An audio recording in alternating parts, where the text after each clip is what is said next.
गुरुर्ब्रह्मा गुरुर्विष्णु गुरुर्देवो महेश्वरः गुरुः साक्षात् परब्रह्म तस्मै श्री गुरुवे नमः। प्रिय भक्तों, अज्ञान निवारण विषय अब लगातार चिंतन कर रहे हैं। कल आपने श्रवण किया, दुख तीन तरह के होते हैं। परिणामजन्य दुख, तापजन्य दुख और संस्कारजन्य दुख। जो तृष्णा का दास है वही दरिद्र है। कोवा दरिद्रो ही विशाल तृष्णा। सबसे बड़ा दरिद्री कौन है? जिसके अंदर जितनी बड़ी तृष्णा है। और इस दुनिया में धनवान वही है जो तृष्णा रहित है, जो संतोषी है, वही सबसे बड़ा धनवान है। इसलिए संत महात्माओं के पास जाकर के कुछ ना मांग करके केवल इतना ही मांगना चाहिए कि हे भगवान, संसार सागर से तरने का क्या उपाय है। अगर ये ना मांग सको तो आप इतना मांग सकते हो कि प्रभु, ये पूछ सकते हो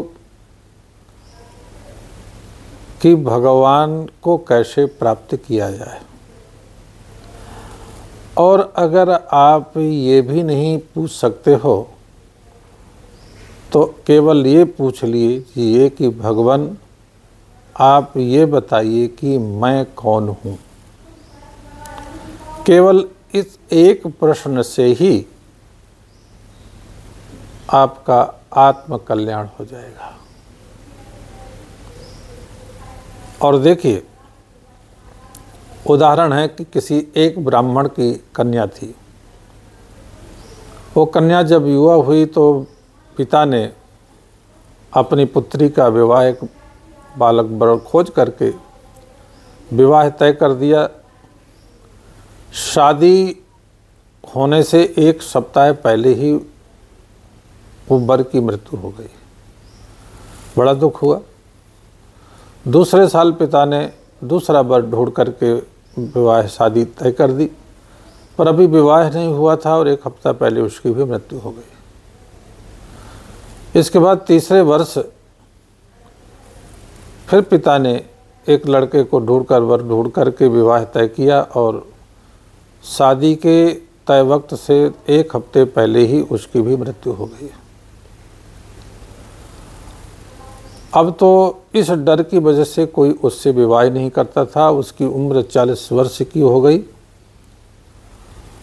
अब वो वृद्धा कुमारी हो गई, कोई उससे विवाह नहीं करे। एक दिन एक महात्मा जी आए और महात्मा जी के पास वो कन्या बैठी और जब अपने प्रश्न को रखा तो महात्मा जी ने कृपा की और उसको उपाय बताया कि तुम इंद्रदेव की पूजा आराधना और भक्ति करो, उनसे वर की प्राप्ति हो जाएगी। उस कन्या ने इंद्रदेव की आराधना की, भक्ति की। इंद्रदेव प्रसन्न हुए और इंद्रदेव ने कहा, देवी तुम मुझसे एक वर मांग लो। उस कन्या ने कहा, प्रभु मैं आपसे केवल एक वर ही चाहती हूँ। मैं चाहती हूँ कि मैं अपने पुत्र को स्वर्ण के कटोरे में दूध रोटी खाते हुए देखना चाहती हूँ। इंद्रदेव ने आशीर्वाद दिया, मनोइच्छा की पूर्ति होगी। उस एक वर ने ही उसका कल्याण कर दिया। सबसे पहले तो वो जवान हुई, उसके बाद एक सुंदर धनवान व्यक्ति से उसकी शादी हो गई। शादी के पश्चात उसके संतान हुई और उसकी समस्त मनोकामना पूर्ण हो गई। तो देखिए, महात्माओं से जब आप केवल एक प्रश्न करोगे, मैं कौन हूँ, तो इस प्रश्न के उत्तर की पूर्ति के लिए समस्त वेद, शास्त्र, उपनिषद, रामायण, गीता